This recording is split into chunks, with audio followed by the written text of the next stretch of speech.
Well, good morning, everybody. Thank you for coming today. I was going to be talking today about Zen practice. And in Zen practice, we try to be aware here and now for the sake of being aware here and now. As much as possible, just be aware here and now without expectations and without being caught up in our ideas and beliefs. But usually we ignore direct here now experience by being caught up in our ideas, beliefs, and expectations. We believe here now reality corresponds to the ideas and beliefs that we have about it, and we live our lives based on those ideas and beliefs rather than living our lives based on being aware here and now. In our practice, we allow our expectations and egocentric beliefs and ideas to naturally drop away and resume the practice of just being aware here and now for the sake of being aware here and now. Moment after moment, try to see and let go of how here and now reality is ignored and fully live here and now reality. So our practice is to be aware here and now for the sake of being aware here and now. Eventually it can be realized that here and now reality could not correspond to the ideas and beliefs that we have about it. Eventually it can be realized that there's nothing to expect outside of here now reality. Ultimately, here now reality is an all-inclusive reality.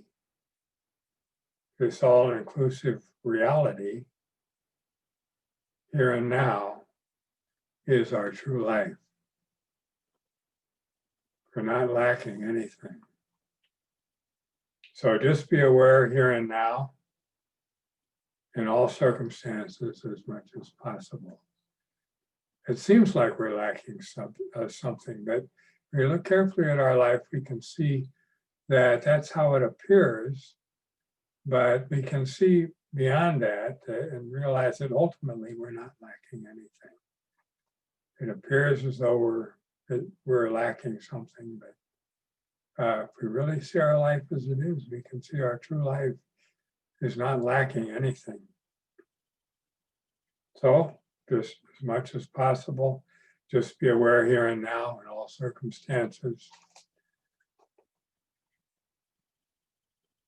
Usually when people start Zen practice, they are caught up in countless ideas and beliefs about themselves and others and the nature of reality. And they have many expectations of improvement and gain. Sometimes they think that carrying out Zen practice will improve their health and make them happier and more relaxed. Sometimes they have expectations of that they can gain states of peace and freedom, enlightenment and wisdom. And people wonder, how long before I make these improvements and make these gains? And when I make these gains, what will it be like? But we don't need to worry about that. We don't need to worry about how long it's going to be before we make improvements or make the gains that we seek. We don't need to worry about what it'll be like, what these gains will be like, what peace, freedom, and enlightenment and wisdom are like. We don't need to speculate about that. We don't need to worry about it. If we're practicing with expectations and caught up in our ideas about our life, this is not true practice. Just be aware here and now without expectations and without holding on to our ideas and beliefs. Very naturally, expectations will come up, and we'll find in our practice that we get caught up in our ideas and beliefs. That when that becomes evident that this has happened, just see that, allow it to drop away by itself, just let go of it, and resume the practice of being aware here and now for the sake of being aware here and now.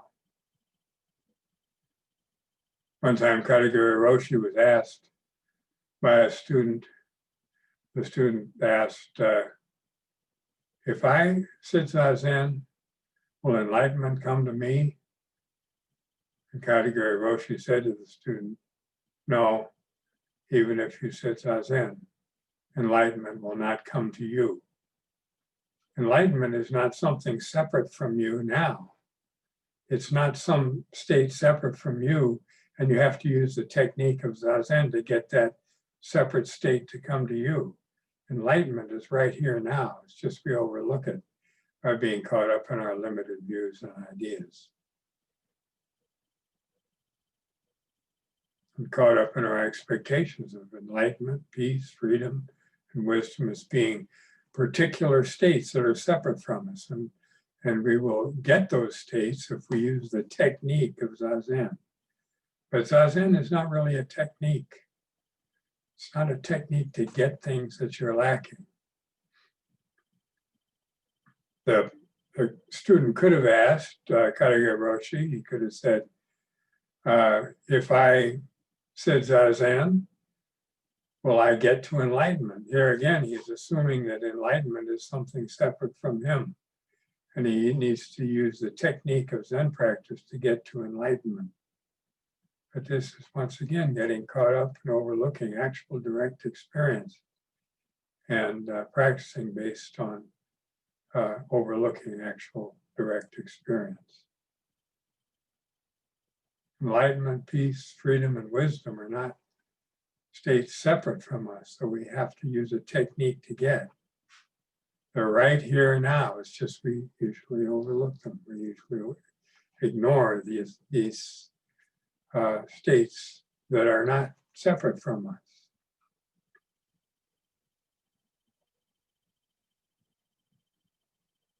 In this practice of here now awareness, it can be realized that here now reality is not as it seems, nor is it otherwise.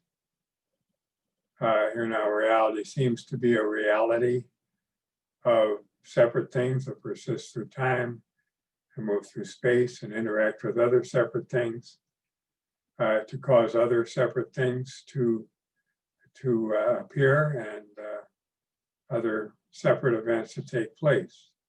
This seems to be how reality is, according to our conventional views. It seems to be a reality that consists of separate things that come into existence and go out of existence, that persist through time and change and grow and go out of existence. It seems to be a reality of all these separate things, acting in all these different ways.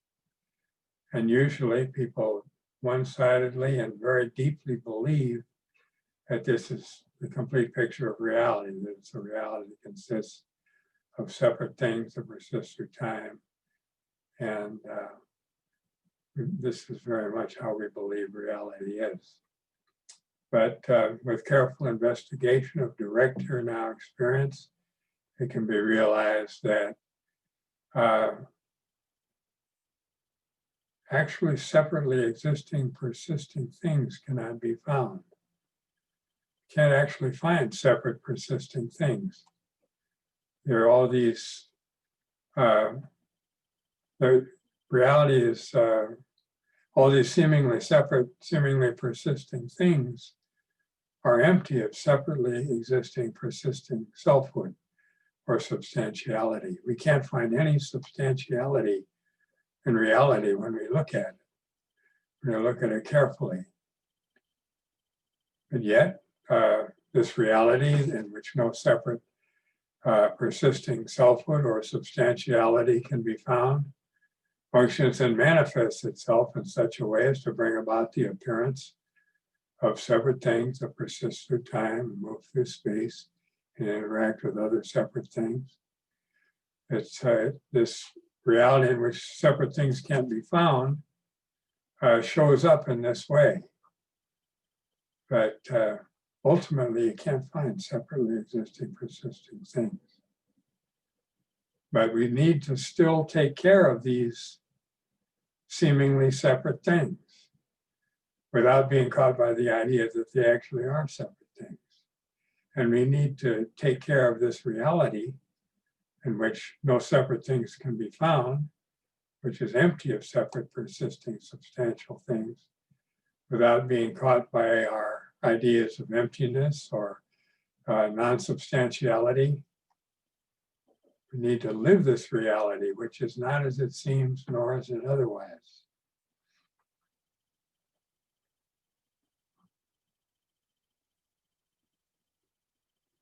We usually have lots of ideas about ourselves and all the other seemingly separate things.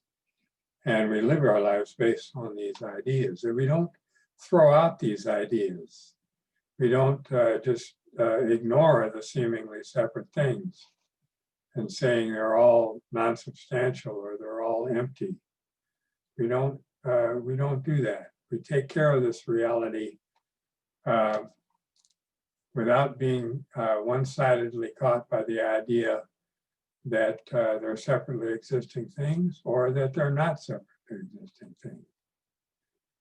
We try to take care of this reality without being caught by ideas of emptiness or non-substantiality. We try to take care of this reality in which, in order to function in this reality, we have lots of ideas. We don't throw out those ideas. They help us in our getting along in this reality that seems to be divided up and dualistically structured. But we don't one-sidedly hold to the idea that it is dualistically structured. We use these ideas without being caught by the belief that reality exactly corresponds to the ideas we use to function in this reality and to communicate in this reality.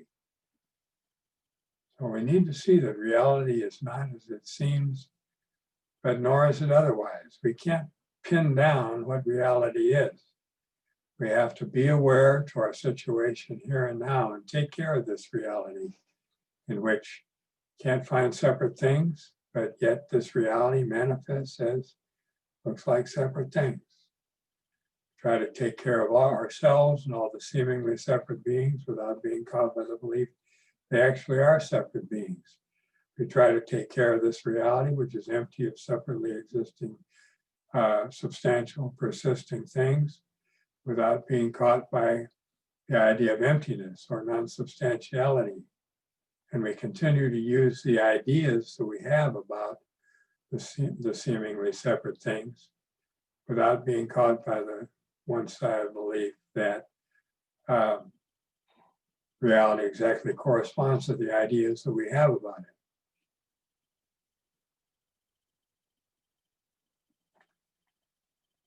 So I hope I made that clear. I might have said that in a clumsy way. I hope not, but I might have. In the practice of awareness here and now, it can be realized that here and now reality is a reality of wholeness, totality, a universality.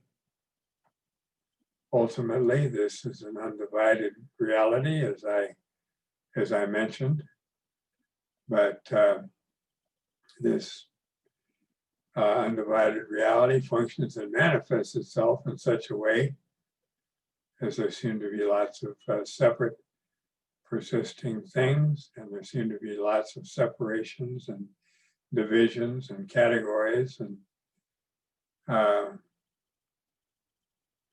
this is the reality we're living in. where you can't actually find separate things, but yet this reality functions and manifests itself to bring on with the appearance of there being separate things. This here now reality, there's nothing outside of it. It's not in dualistic relationship to anything else. Here now reality is a formless, boundless, beginningless, endless reality in which no separate things can be found. Each seemingly separate thing or being is a manifestation of this directly experienced here now reality. Here now reality can't be objectified or explained, yet it cannot be hidden. There's nothing separate from it that could hide it. Here now reality can't be explained. Here now reality is not something that can be packaged within a conceptual explanation. This is a boundless reality. We can't package it within some limited conceptual understanding or idea of what it is. It can't be explained, but yet it can be directly seen, and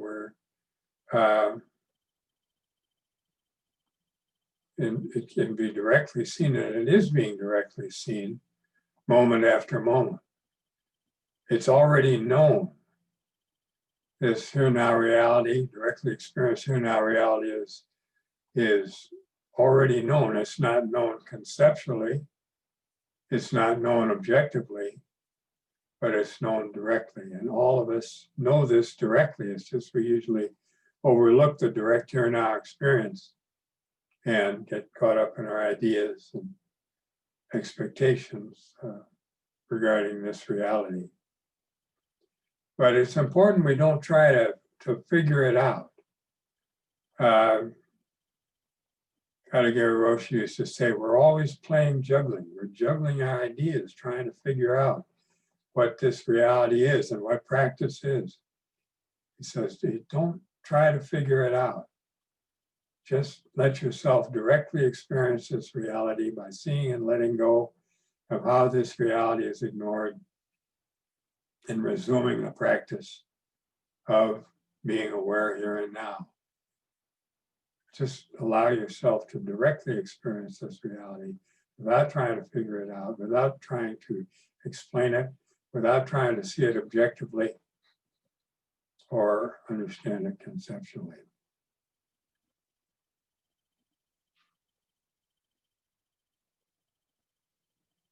Everything is a manifestation of this here now reality.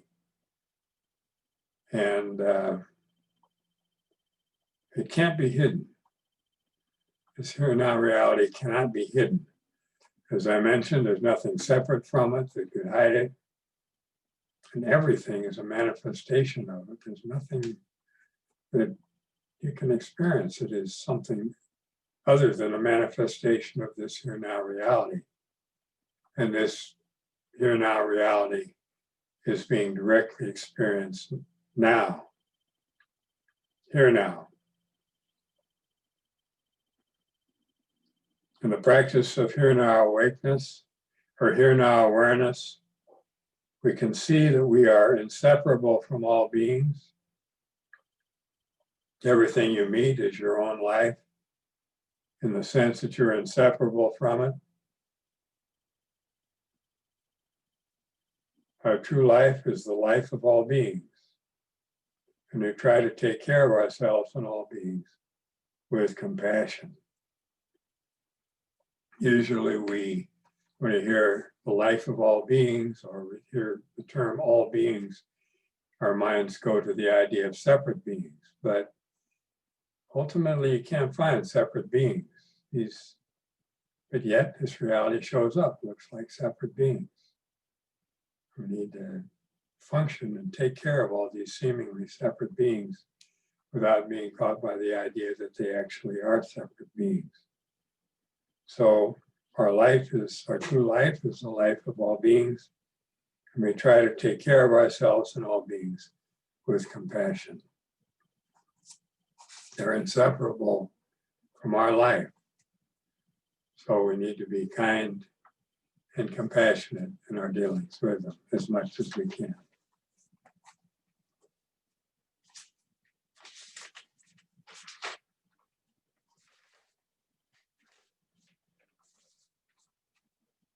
The life of all beings are influencing each being, and each being is influencing all beings.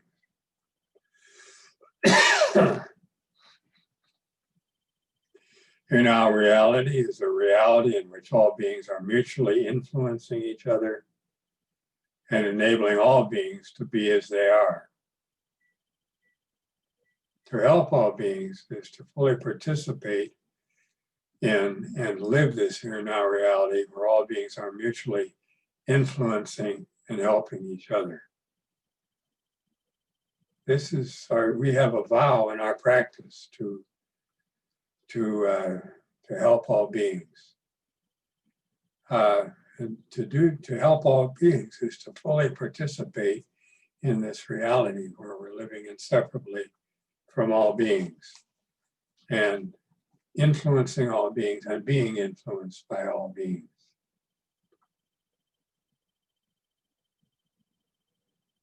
In the practice of awareness here and now, we can see and let go of how here now reality is ignored and fully live here now reality. This directly experienced here now reality is our true life, our true self, our true nature. And this statement is not an idea to be grasped, but a pointer to reality that must be directly experienced and lived.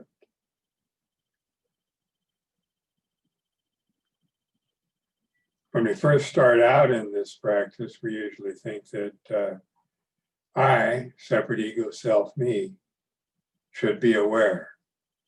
We think of the practice as I, separate ego, self, me, should be aware. But eventually, it can become evident that our practice is to be aware without being caught up in the idea of a separate individual who's being aware, and without being caught up in the idea of what this awareness is. Eventually, it can be realized that our true life, our true self, our true nature is an all-inclusive awareness here and now. This is not an idea to grasp, but a pointer to reality to be directly experienced and lived. Our practice is to fully, wholeheartedly live this awareness here and now. This practice helps ourselves and all beings. And I'd like to turn now to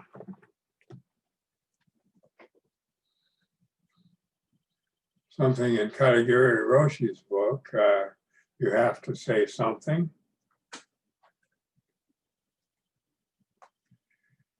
And this is related to what I've been talking about. And it might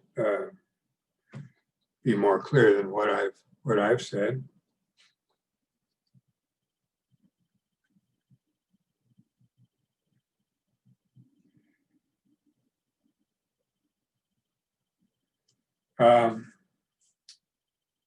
First of all, I would say that this practice of awareness here and now can be carried out in all situations, in all activities.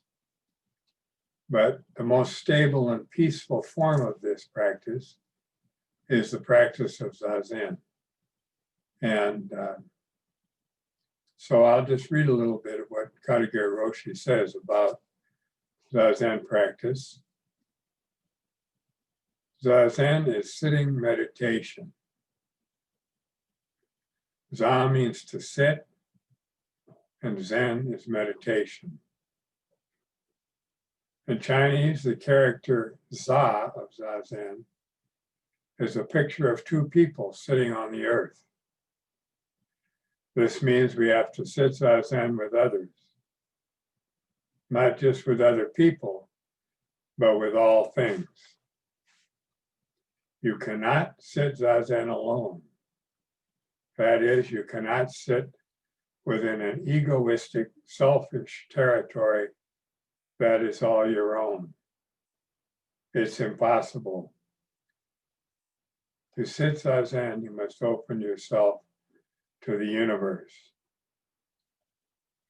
To sit Zazen with all beings is for all beings to sit Zazen with you.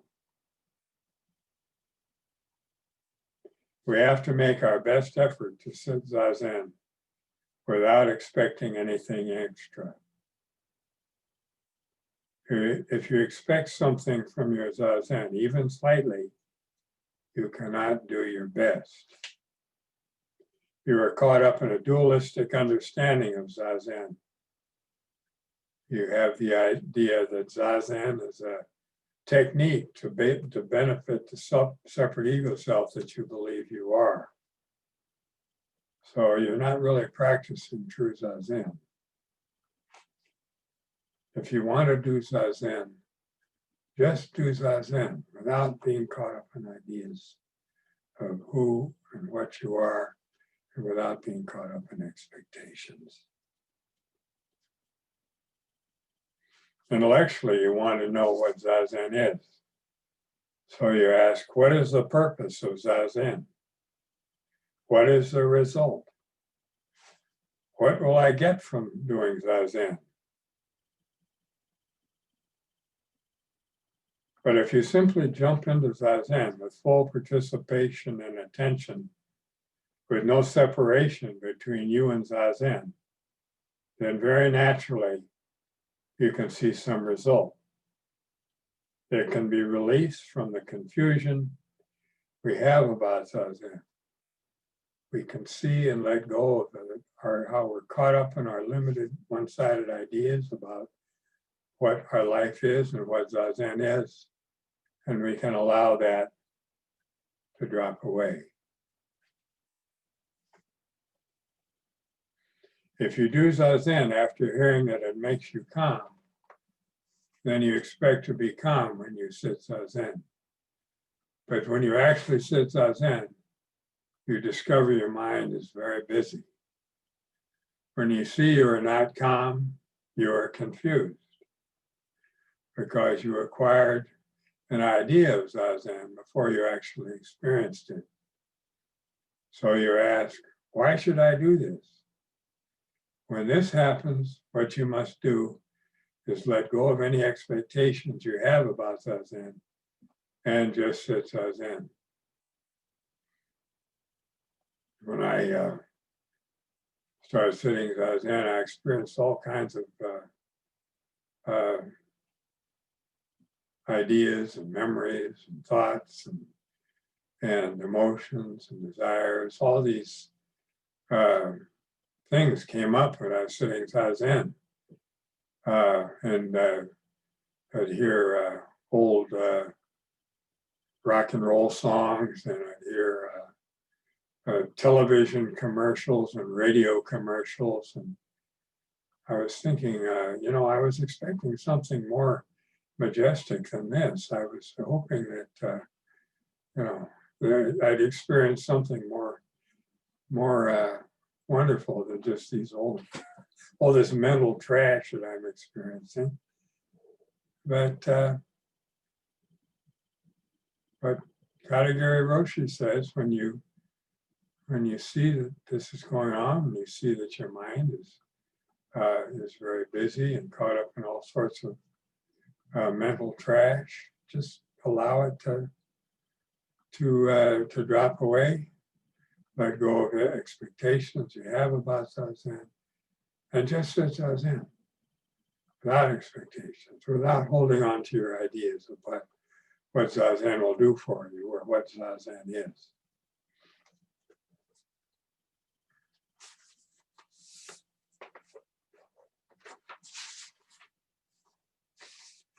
Kaidiguru Roshi goes on to say, through Zazen, you can learn to be present here and now, beyond your likes and dislikes.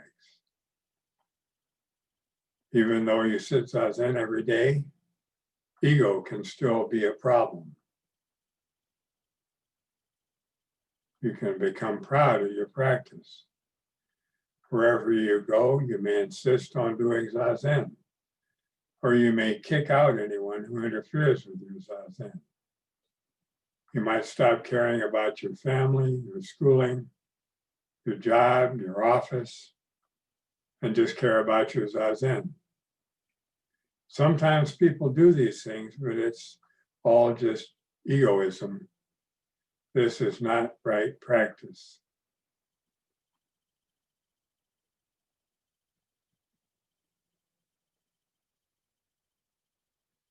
If this kind of thing happens, all you have to do is see and let go of it. Day by day, just do Zazen quietly, without any ideas or expectations. Avoid doing Zazen for show. Continue to do Zazen without showing off.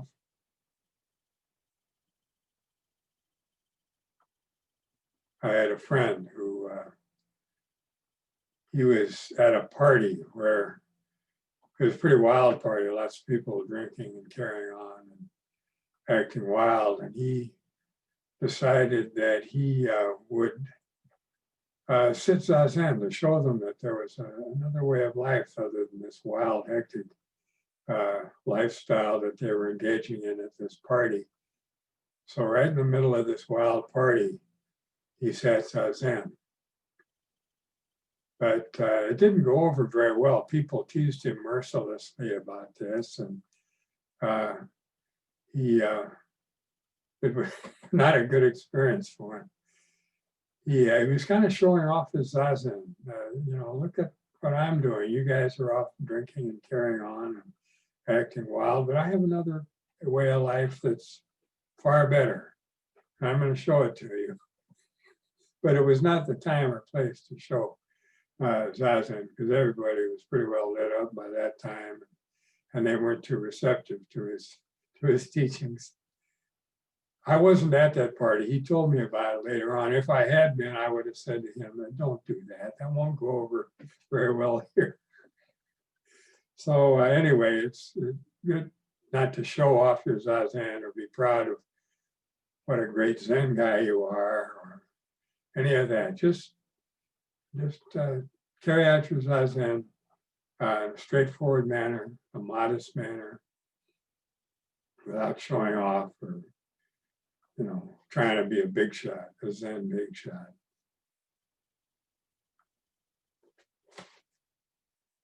If you attach to the good experiences you get through Zazen, you will create expectations of enlightenment. Then you won't be peaceful because you will want more, and more, and more. You will want a better life, and so your mind will be kept busy. If you get the idea that Zazen is wonderful, this is just the experience of wanting more. It's not Zazen. And when I first started out practicing Zazen, I really liked it. I felt like I was, at the beginning, I felt like I was making wonderful improvements.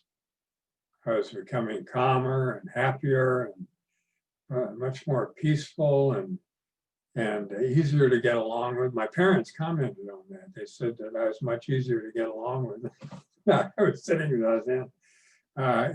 So I really felt that Zazen was helping me to make these improvements. And I thought, I've only been practicing a couple of months, but if I keep this up for 10 years, man, I'll really make some great improvements. I'll really be way up there in the enlightened realms,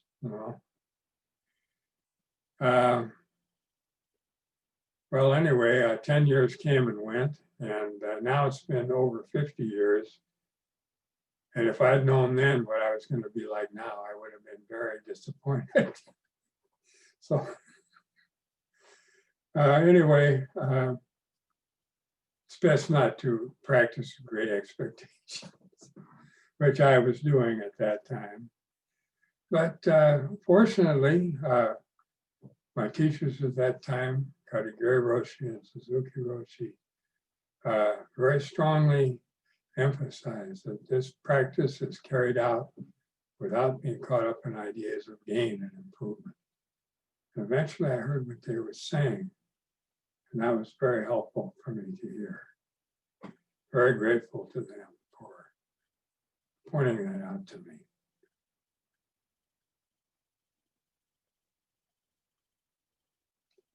If you are confused in your zazen, you are not in peace. But peace is exactly what zazen is. If you just realize that all you have to do is harmonize your mind, your body, and your breath, then you will learn to be present beyond your likes and dislikes. Furthermore, you will realize great vitality. You will know true peace and tranquility. This helps not just you, but others as well. Just experience zazen as perfect harmony, harmony that must be lived with all beings. Zazen is to realize exactly who you are and to live as you truly are.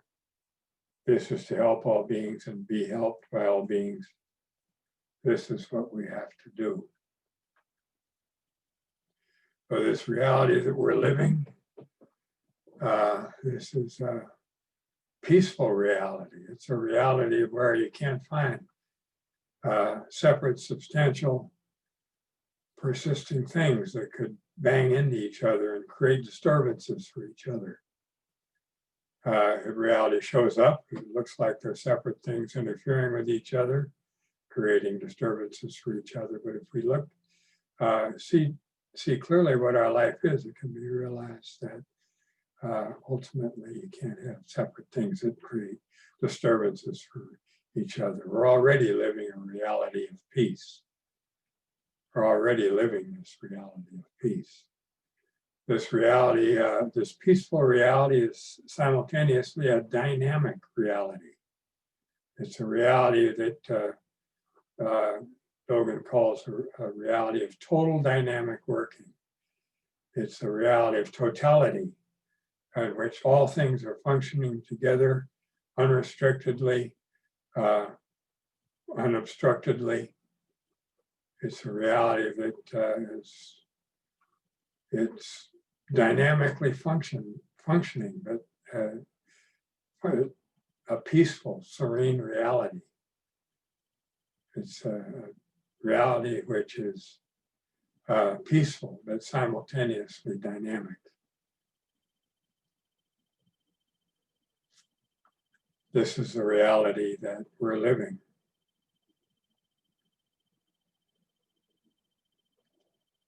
And to carry out this practice, we can realize great vitality, as Katagiri Roshi says.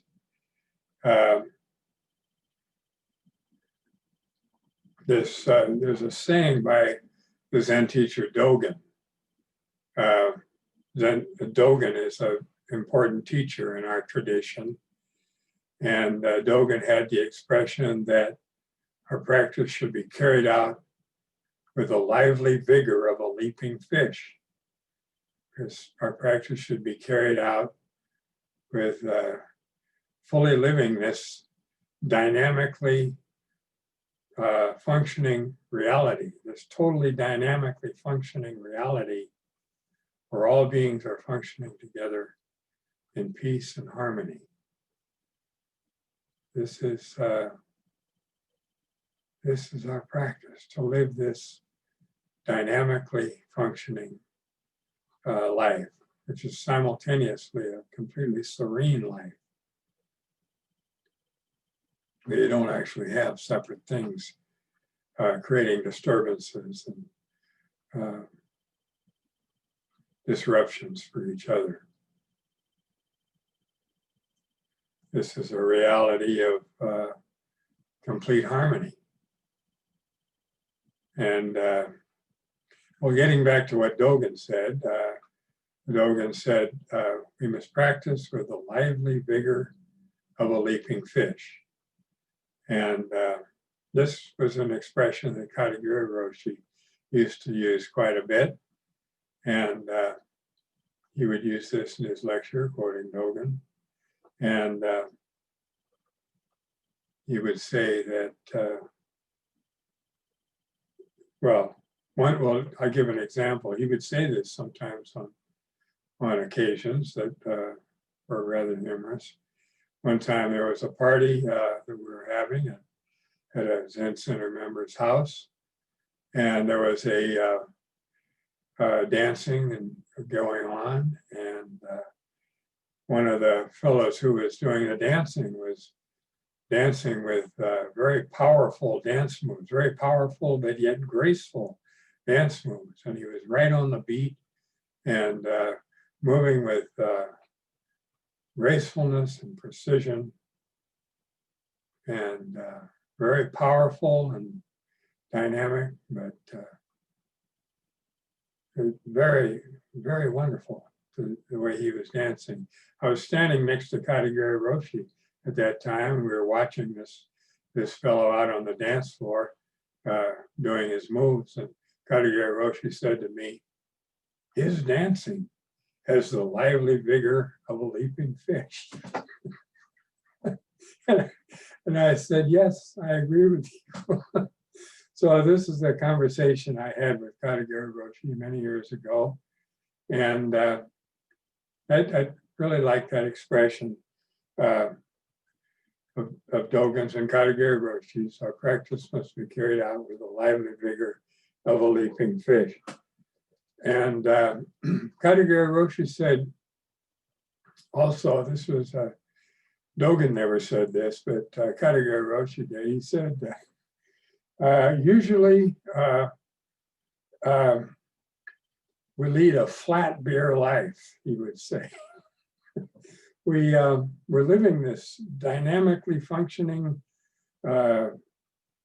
dynamically peaceful reality, this sparklingly effervescent reality, but we ignore it. We get caught up in our one-sided ideas about what it is, and we ignore this reality. We live our life based on these ideas we're attached to and based on how we ignore it. And so usually we live a flat beer life, you know. But he said, don't live a flat beer life. And he said, let's see if I can remember what it was he did. And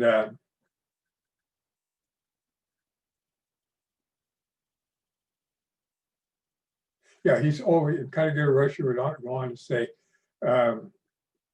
usually instead of living our life with the lively vigor of a leaping fish and living our life with the sparkling effervescence of wonderful beer, we live our life caught up in our ideas. We live our life like a smoked fish or like a dried fish. So anyway, we must, what I'm trying to say, I'm kind of bungling the story here, but what I meant to say is that we overlook the dynamically peaceful life that we're living now in favor of some limited flat beer life of it, and ignore the great practice that we have the opportunity to do. So anyway, I kind of messed up that story, but anyway, maybe you have some questions about what I've said, or want to make some comments about what I've said. Yes, Norm, hi. Thanks for your talk. Earlier on, you said that in reality, we're lacking nothing, but it seems like, well, I mean, if people lack food and are hungry, or yeah, with winter coming on, they lack heat and they're cold. Yeah, So how can, and yet reality has to encompass all that. So how can you say that we're lacking nothing? well, it seems like there are many things that we lack, and you mentioned them. Yeah. But if we look carefully, we're always living this all-inclusive here-now reality. Okay. Everything is included within this here-now reality. Whether we experience a sense of lack or not, we believe we're lacking something, but if we look carefully, we can see we're actually living a reality where nothing is lacking. But we have to see that directly. We can't figure it out, or it can't be explained to us. It has to be seen directly. Yeah. Well, I don't know, when I look directly, I mean, I could say for the most part that maybe I'm lacking nothing. Very fortunate, lacking nothing that I need. It's But- not about what you lack or what you have. Okay. It's about realizing actual direct experience. The actual separately existing mic, separately existing persisting mic cannot be found. Okay. But yet you don't ignore that it looks like there's separately existing persisting mic. You don't ignore that, but don't attach the idea that that's who you truly are. Okay. Don't attach to the idea that you are this universal, all-inclusive here-now reality either. Don't attach to that idea. That's another idea. We can get caught up in just be aware here and now. Let yourself experience directly what your life is and live your life based on that direct experience rather than being caught up in ideas about what it is. Okay. I think that- I'll have to, well, I'm perhaps I'm still confused about it, but I will just take up the practice and try to live here and now reality and see Yeah. what That's happens. good. When it becomes evident you're caught up in your limited ideas or one-sided ideas or your beliefs or Uh-huh. your expectation, when that becomes evident, just be aware and resume the practice of being aware here and now for the sake of being aware here and now. Right. Not to figure things out, not to get something to come your way, just be aware here and now for the sake of being aware here and now Okay. as much as possible. It's not something to figure out. This is already known by all of us. It's just we're trying to know it objectively or conceptually, and it can't be known that way. It can only be known directly. Okay. Thank Okay, you. thanks for your question, Mike. Hey, Norm, we have a question from Abby, and she's wondering, how does this awareness here and now relate to sense consciousness, seeing, smelling, tasting, etc.? Is it the same or different from? Not the same and not different. Each each seemingly separate sense object is a manifestation of this here now awareness. You don't ignore your sensory experience. Each seemingly separate sensory experience, each sight, each sound, each smell, each taste is manifesting this here now reality. It's a manifestation of it. But usually we get caught up in our idea, this is my experience of my visual experience or my auditory experience or my olfactory experience. We get caught up in our ideas about what the experience is. and assume that there's a separate ego self, I, who's experiencing this. But we don't ignore that. It definitely seems to be that way. We don't ignore that. But don't be caught by the belief that it is something that you as a separate ego self are experiencing. But once again, this is not something to figure it out. It has to be directly seen. And it is carried out in the practice of being aware here and now for the sake of being aware here and now. And letting go of our ideas, particularly the ideas of I, something I have, or I and something else I'm seeing objectively. We usually get caught up in those ideas. Just see when that's happening and resume the practice of being aware here and now. And I can't describe what that practice is. It has to be seen directly. Whatever words I use to describe it don't hit the mark. They're just pointers to this reality. They can never describe it. All they can do is point. But we already know this reality. It's being directly experienced now, here and now, and it's everything is a manifestation of it. We just need to allow ourselves to see that. And I realize that doesn't explain it. It can't be explained. It has to be directly seen. But does that address your question? Yes, it does, Norm. Thank you. Thank you. We have another question here, probably our last question for the morning, from Brian. How do you balance between living like that leaping fish and avoiding being a so-called Zazen big shot, as you mentioned? Well, just see when you're caught up in your ideas. Caught up in the idea, yeah, I do Zazen every day. And my Zazen practice is pretty good. I'm a Zen big shot. That's how we practice with like a smoked fish or a dried fish and ignore the great lively vigor of a leaping fish, which our true practice is, or being caught up in our ideas about it. Yeah, I'm a Zen big shot, all right. Yeah. Just don't have to label yourself. I'm a Zen big shot or a Zen small fry. We don't have to give ourselves labels.